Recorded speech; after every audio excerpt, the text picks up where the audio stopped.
Disabling two-factor authentication on your ESPN Plus account can help simplify your login process. Follow these steps to turn off the security feature. Step 1.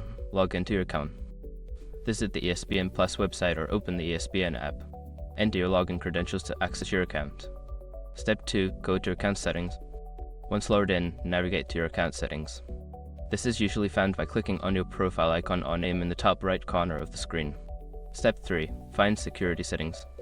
In the account settings menu, look for a section labeled security or two-factor authentication.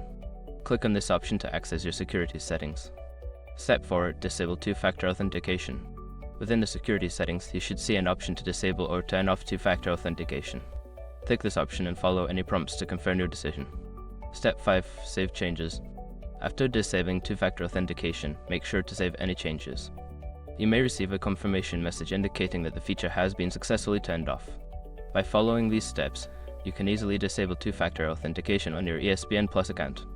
If you have any issues, consider reaching out to ESPN Plus customer support for assistance.